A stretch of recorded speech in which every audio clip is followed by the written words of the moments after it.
शुभांशु, नमस्कार। आप आज मातृभूमि से, नमस्कार। भारत भूमि से सबसे दूर है, लेकिन भारतवासियों के दिलों के सबसे करीब है। आपके नाम में भी शुभ है और आपकी यात्रा नए युग का शुभ आरंभ भी है। इस समय बात हम दोनों कर रहे हैं, लेकिन मेरे साथ 140 करोड़ भारतवासियों की भावनाएं भी हैं। मेरी आवाज में सभी भारतीयों का उत्साह और उमंग शामिल है। अंतरिक्ष में भारत का परचम लहराने के लिए मैं आपको हार्दिक बधाई और शुभकामनाएं देता हूं। मैं ज्यादा समय नहीं ले रहा हूं, तो सबसे पहले तो ये बताइए, वहां सब कुशल मंगल है? आपकी तबीयत ठीक है? जी, प्रधानमंत्री जी, बहुत-बहुत धन्यवाद आपकी विशेष का और 140 करोड़ मेरे देशवासियों की विशेष का।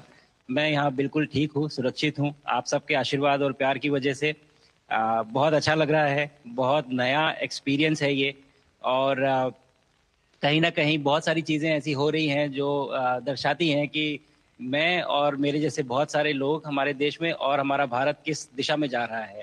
अ, ये जो मेरी यात्रा है, ये पृथ्वी से ऑर्बिट की 400 किलोमीटर तक की जो छोटी-सी यात्रा है, ये सिर्फ़ मेरी नहीं है। मुझे लगता है कहीं न कहीं हमारे देश की भी यात्रा है बिकॉज़ जब मैं छोटा था, मैं कभी सोच नहीं पाया कि मैं एस्ट्रोनॉट बन सकता हूँ। लेकिन मुझे लगता है आपके नेतृत्व में आज का भारत ये मौका देता है और उन सपनों को साकार करने का भी मौका देता है। तो ये बहुत बड़ी उपलब्धि है मेरे लिए और मैं बहुत गर्व फ़ील कर रहा हूँ कि मैं यहाँ पे अपने देश का प्रतिनिधित्व कर पा रहा हूँ। धन्यवाद प्रधानमंत्री जी। शुभ। आप दूर अंतरिक्ष में है, जहां ग्रेविटी ना के बराबर है, पर हर भारतीय देख रहा है कि आप कितने डाउन टू अर्थ है। आप जो गाजर का हलवा ले गए हैं, क्या उससे अपने साथियों को खिलाया? जी, प्रधानमंत्री जी, ये कुछ चीज़ें मैं अपने देश की खाने की लेके आया था जैसे गाजर का हलवा, मूँग दाल का हलवा और आमरस। और मैं चाहता था कि ये बाकी भी जो मेरे साथी हैं, बाकी देशों से जो आए हैं, वो भी इसका स्वाद लें और चखें जो भारत का जो रिच कुलिनरी हमारा जो हेरिटेज है, उसके उसका एक्सपीरियंस लें। तो हम सभी ने बैठ के इसका स्वाद लिया साथ में और सबको बहुत पसंद आया। उत्सुक हैं कि कब वो नीचे आएँगे और हमारे देश आएँ और इनका स्वाद ले सकें हमारे साथ। शुभ। परिक्रमा करना भारत की सदियों पुरानी परंपरा है। आपको तो पृथ्वी माता की परिक्रमा का सौभाग्य मिला है। अभी आप पृथ्वी के किस भाग के ऊपर से गुजर रहे होंगे? जी, प्रधानमंत्री जी, इस समय तो मेरे पास ये इन्फॉर्मेशन उपलब्ध नहीं है, लेकिन थोड़ी देर पहले मैं खिड़की से विंडो से बाहर देख रहा था, तो हम लोग हवाई के ऊपर से गुज़र रहे थे अच्छा। और हम दिन में 16 बार परिक्रमा करते हैं, 16 सूर्योदय और 16 संन्यास सनराइज़ और सनसेट हम देखते हैं ऑर्बिट से और बहुत ही अचंभित कर देने वाला ये पूरा प्रोसेस है। अ, इस परिक्रमा में इस तेज गति में जिस हम इस समय करीब 28,000 किलोमीटर प्रति घंटे की रफ्तार से चल रहे हैं आपसे बात करते वक्त और ये गति पता नहीं चलती क्योंकि हम तो अंदर हैं लेकिन कहीं ना कहीं ये गति जरूर दिखाती है कि हमारा देश कितनी गति से आगे बढ़ रहा है इस समय वाह। कि हम यहाँ पहुंचे हैं और अब यहाँ से और आगे जाना है। अच्छा शुभ, अंतरिक्ष की विशालता देखकर सबसे पहला विचार क्या आया आपको? प्रधानमंत्री जी, सच में बोलूँ तो जब पहली बार हम लोग ऑर्बिट में पहुंचे, अंतरिक्ष में पहुंचे, तो पहला जो व्यू था वो पृथ्वी का था। और पृथ्वी को बाहर से देख के जो पहला जो पहला ख्याल और पहला जो थॉट मन में आया वो ये था कि पृथ्वी बिल्कुल एक दिखती है। मतलब बाहर से कोई सीमा रेखा नहीं दिखाई देती, कोई बॉर्डर नहीं दिखाई देता।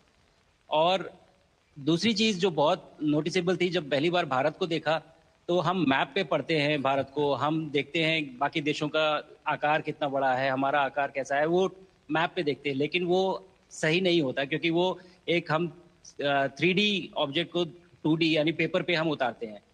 भारत सच में बहुत भव्य दिखता है, बहुत बड़ा दिखता है, जितना हम मैप पे देखते हैं उससे कहीं ज्यादा बड़ा। और अ, जो वननेस की फीलिंग है, पृथ्वी की वननेस की फीलिंग है, जो हमारा भी मोटो है कि अनेकता में एकता, वो बिल्कुल उसका महत्व ऐसा समझ में आता है बाहर से देखने में कि आ, लगता है कि कोई बॉर्डर एग्जिस्ट ही नहीं करता, कोई राज्य नहीं एग्जिस्ट करता, कंट्रीज नहीं एग्जिस्ट करती। फाइनली हम सब ह्यूमैनिटी का पार्ट है, और अर्थ हमारा एक घर है, और हम सब के सब उसके सिटीजन्स हैं। शुभांशु, स्पेस स्टेशन पर जाने वाले आप पहले भारतीय हैं। आपने जबरदस्त मेहनत की है, लंबी ट्रेनिंग करके गए हैं। अब आप रियल सिचुएशन में हैं, सच में अंतरिक्ष में हैं। वहां की परिस्थितियां कितनी अलग हैं, कैसे एडप्ट कर रहे हैं? यहाँ पे तो सब कुछ ही अलग है प्रधानमंत्री जी। ट्रेनिंग की हमने पिछले पूरे 1 साल में। सारे सिस्टम्स के बारे में मुझे पता था, सारे प्रोसेस के बारे में मुझे पता था, एक्सपेरिमेंट्स के बारे में मुझे पता था। लेकिन यहाँ आते ही सडनली सब चेंज हो गया। बिकॉज हमारे शरीर को ग्रेविटी में रहने की इतनी आदत हो जाती है कि हर एक चीज उससे डिसाइड होती है। पर यहाँ आने के बाद चूंकि ग्रेविटी माइक्रो ग्रेविटी है, एब्सेंट है, तो छोटी छोटी चीजें भी बहुत मुश्किल हो जाती हैं। अभी आपसे बात करते वक्त मैंने अपने पैरों को बांध रखा है, नहीं तो मैं ऊपर चला जाऊंगा। और माइक पे भी जैसे छोटी छोटी चीजें हैं, अगर इसको छोड़ भी दूं तो भी ये ऐसे फ्लोट करता रहता है। पानी पीना, पैदल चलना, सोना।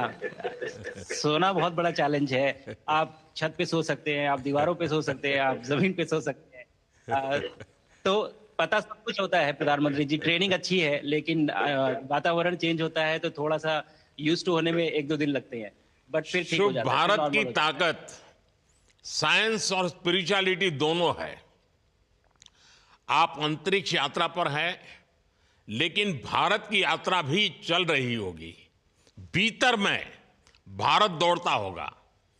क्या उस माहौल में मेडिटेशन और माइंडफुलनेस का लाभ भी मिलता है क्या? अ, जी प्रधानमंत्री जी, मैं बिल्कुल सहमत हूँ। मैं कहीं ना कहीं ये मानता हूँ कि भारत ऑलरेडी दौड़ रहा है, और ये मिशन तो केवल एक पहली सीढ़ी है उस एक बड़ी दौड़ का। और हम जरूर आगे पहुंच रहे हैं, और अंतरिक्ष में हमारे खुद के स्टेशन भी होंगे और बहुत सारे लोग पहुंचेंगे। और माइंडफुलनेस का भी बहुत फर्क पड़ता है। बहुत सारी सिचुएशंस ऐसी होती हैं नॉर्मल ट्रेनिंग के दौरान भी, या फिर लॉन्च के दौरान भी, जो बहुत स्ट्रेसफुल होती हैं। और माइंडफुलनेस से आप अपने आप को उन सिचुएशंस में शांत रख पाते हैं, और काम अपने आप को काम रखते हैं, अपने आप को शांत रखते हैं, तो आप अच्छे डिसीजन ले पाते हैं। कहते हैं कि दौड़ते हुए भोजन कोई भी नहीं कर सकता, तो जितना आप शांत रहेंगे उतना ही अच्छे से आप डिसीजन ले पाएंगे। तो आई थिंक माइंडफुलनेस का बहुत इंपॉर्टेंट रोल होता है इन चीज़ों में। तो दोनों चीज़ें अगर साथ में प्रैक्टिस की जाएं तो ऐसे एक चैलेंजिंग एनवायरनमेंट में या चैलेंजिंग वातावरण में मुझे लगता है ये बहुत ही यूजफुल होंगी, और बहुत जल्दी लोगों को अडेप्ट करने में मदद करेंगी। आप अंतरिक्ष में कई एक्सपेरिमेंट कर रहे हैं। क्या कोई ऐसा एक्सपेरिमेंट है जो आने वाले समय में एग्रीकल्चर या हेल्थ सेक्टर को फायदा पहुंचाएगा? जी प्रधानमंत्री जी, मैं बहुत गर्व से कह सकता हूं कि पहली बार भारतीय वैज्ञानिकों ने 7 यूनिक एक्सपेरिमेंट्स डिज़ाइन किए, जो कि मैं अपने साथ स्टेशन पे लेके आया हूं। और पहला एक्सपेरिमेंट जो मैं करने वाला हूं, जो कि आज ही के दिन में शेड्यूल्ड है, वो है स्टेम सेल्स के ऊपर। सो अंतरिक्ष में आने से क्या होता है कि ग्रेविटी चूंकि एब्सेंट होती है तो लोड खत्म हो जाता है, तो मसल लॉस होता है। तो जो मेरा एक्सपेरिमेंट है वो ये देख रहा है कि क्या कोई सप्लीमेंट दे के हम इस मसल लॉस को रोक सकते हैं या फिर डिले कर सकते हैं। इसका डायरेक्ट इम्प्लीकेशन धरती पे भी है कि जिन लोगों का मसल लॉस होता है ओल्ड एज की वजह से, उनके ऊपर ये सप्लीमेंट्स यूज़ किए जा सकते हैं। तो मुझे लगता है कि ये डेफ़िनिटली वहाँ यूज़ हो सकता है। साथ ही साथ जो दूसरा एक्सपेरिमेंट है वो माइक्रो एल्गी की ग्रोथ के ऊपर। ये माइक्रो एल्गी बहुत छोटे होते हैं, लेकिन बहुत न्यूट्रिशियस होते हैं। तो अगर हम इनकी ग्रोथ देख सकते हैं यहाँ पे और ऐसा प्रोसेस इजाद करें कि ये ज़्यादा तादाद में हम इन्हें उगा सकें और न्यूट्रिशन हम प्रोवाइड कर सकें, तो कहीं न कहीं ये फूड सिक्योरिटी के लिए भी बहुत काम आएगा धरती के ऊपर। सबसे बड़ा एडवांटेज जो है स्पेस का वो ये है कि ये जो प्रोसेस है यहाँ पे बहुत जल्दी होते हैं। तो हमें महीनों तक या सालों तक वेट करने की ज़रूरत नहीं होती। तो इसलिए शुभांशु, यहाँ के जो रिज़ल्ट्स मिलते चंद्रयान हैं की वो सफलता हम के बहुत बाद देश के बच्चों में, युवाओं में विज्ञान को लेकर एक नई रुचि पैदा हुई। अंतरिक्ष को एक्सप्लोर करने का जज्बा बढ़ा। अब आपकी ये ऐतिहासिक यात्रा उस संकल्प को और मजबूती दे रही है। आज बच्चे सिर्फ आसमान नहीं देखते, वे यह सोचते हैं मैं भी वहां पहुंच सकता हूं। यही सोच, यही भावना हमारे भविष्य के स्पेस मिशंस की असली बुनियाद है। आप भारत की युवा पीढ़ी को क्या मैसेज देंगे? प्रधानमंत्री जी, अगर मैं अपने युवाओं पीढ़ी को आज कोई मैसेज देना चाहूँगा तो पहले ये बताऊँगा कि भारत जिस दिशा में जा रहा है, हमने बहुत बोल्ड और बहुत ऊंचे सपने देखे हैं और उन सपनों को पूरा करने के लिए हमें आप सबकी ज़रूरत है। तो उस ज़रूरत को पूरा करने के लिए मैं ये कहूँगा कि सक्सेस का कोई एक रास्ता नहीं होता कि आप कभी कोई एक रास्ता लेता है, कोई दूसरा रास्ता लेता है। लेकिन एक चीज़ जो हर रास्ते में कॉमन होती है, वो ये होती है कि आप कभी कोशिश मत छोड़िए। Never stop trying. अगर आपने ये मूल मंत्र अपना लिया कि आप किसी भी रास्ते पे हों, कहीं पे भी हों, लेकिन आप कभी गिव अप नहीं करेंगे, तो सक्सेस चाहे आज आए या कल आए, पर आएगी ज़रूर। मुझे पक्का अगर छोटे विश्वास शब्दों है में कि आपकी ये बातें देना है तो मैं कहूँ देश के युवाओं को बहुत ही अच्छी लगेगी। और आप तो मुझे भली भांति जानते हैं, जब भी किसी से बात होती है तो मैं होमवर्क जरूर देता हूं। हमें मिशन गगनयान को आगे बढ़ाना है। हमें अपना खुद का स्पेस स्टेशन बनाना है और चंद्रमा पर भारतीय एस्ट्रोनॉट की लैंडिंग भी करानी है। इन सारे मिशंस में आपके अनुभव बहुत काम आने वाले हैं। मुझे विश्वास है आप वहां अपने अनुभवों को जरूर रिकॉर्ड कर रहे होंगे। जी प्रधानमंत्री जी, बिल्कुल। ये पूरा मिशन की ट्रेनिंग लेने के दौरान और एक्सपीरियंस करने के दौरान जो मुझे लेसन्स मिले हैं, जो मुझे सीख मिली है, वो सब एक स्पॉन्ज की तरह मैं एब्जॉर्ब कर रहा हूँ। और मुझे यकीन है कि ये सारी चीज़ें बहुत वैल्यूएबल प्रूव होंगी, बहुत इम्पॉर्टेंट होंगी हमारे लिए जब मैं वापस आऊँगा। और हम इन्हें इफ़ेक्टिवली अपने मिशंस में इनके लेसन्स अप्लाई कर सकेंगे और जल्दी से जल्दी उन्हें पूरा कर सकेंगे। बिकॉज़ मेरे साथी जो मेरे साथ आए थे, कहीं न कहीं उन्होंने भी मुझसे पूछा कि हम कब गगनयान पे जा सकते हैं? जो सुन के मुझे बहुत अच्छा लगा और मैंने बोला कि जल्दी ही। तो मुझे लगता है कि ये सपना बहुत जल्दी पूरा होगा और मेरी जो सीख मुझे यहाँ मिल रही है, वो मैं वापस आके उसको अपने मिशन में पूरी तरह से 100% अप्लाई करके और उनको जल्दी से जल्दी पूरा करने की कोशिश करेंगे। शुभांशु, मुझे पक्का विश्वास है कि आपका ये संदेश एक प्रेरणा देगा। और जब हम आपके जाने से पहले मिले थे, आपका परिवारजन के भी दर्शन करने का अवसर मिला था और मैं देख रहा हूं कि आपके परिवारजन भी सभी उतने ही भावुक है, उत्साह से भरे हुए हैं। शुभांशु, आज मुझे आपसे बात करके बहुत आनंद आया। मैं जानता हूं आपके जिम में बहुत काम है और 28,000 किलोमीटर की स्पीड से काम कर रहे हैं आपको, तो मैं ज़्यादा समय आपका नहीं लूँगा। आज मैं विश्वास से कह सकता हूं कि ये भारत के गगनयान मिशन की सफलता का पहला अध्याय है।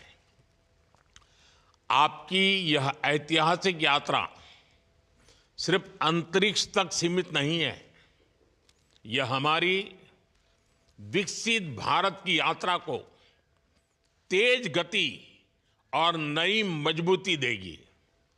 भारत दुनिया के लिए स्पेस की नई संभावनाओं के द्वार खोलने जा रहा है। अब भारत सिर्फ उड़ान नहीं भरेगा, भविष्य में नई उड़ानों के लिए मंच तैयार करेगा।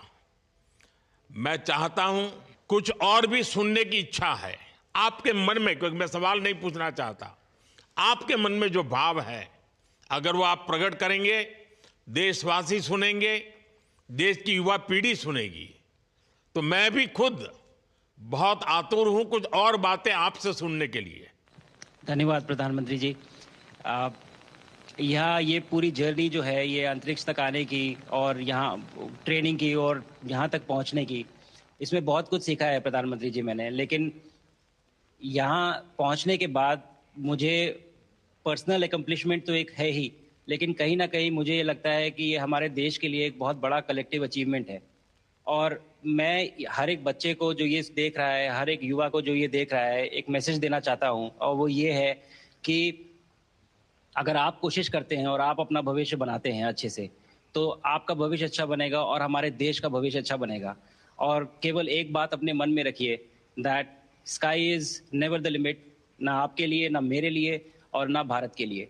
और ये बात हमेशा अगर आपने मन में रखी तो आप आगे बढ़ेंगे, आप अपना भविष्य उजागर करेंगे और आप हमारे देश का भविष्य उजागर करेंगे।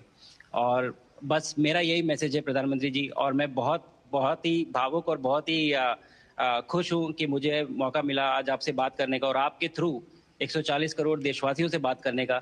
जो ये देख पा रहे हैं, ये जो तिरंगा आप मेरे पीछे देख रहे हैं, ये यहाँ नहीं था। आज कल के पहले जब मैं यहाँ पे आया हूँ तब हमने ये यहाँ पे पहली बार लगाया है। तो ये बहुत भावुक करता है मुझे और बहुत अच्छा लगता है देख के कि भारत आज इंटरनेशनल स्पेस स्टेशन पहुँच चुका है। शुभांशु, मैं आपको और आपके सभी साथियों को आपके मिशन की सफलता के लिए बहुत बहुत शुभकामनाएं देता हूं। शुभांशु, हम सबको आपकी वापसी का इंतजार है। अपना ध्यान रखिए, मां भारती का सम्मान बढ़ाते रहिए। अनेक अनेक शुभकामनाएं, 140 करोड़ देशवासियों की शुभकामनाएं, और आपको इस कठोर परिश्रम करके इस ऊंचाई तक पहुंचने के लिए बहुत बहुत धन्यवाद देता हूं।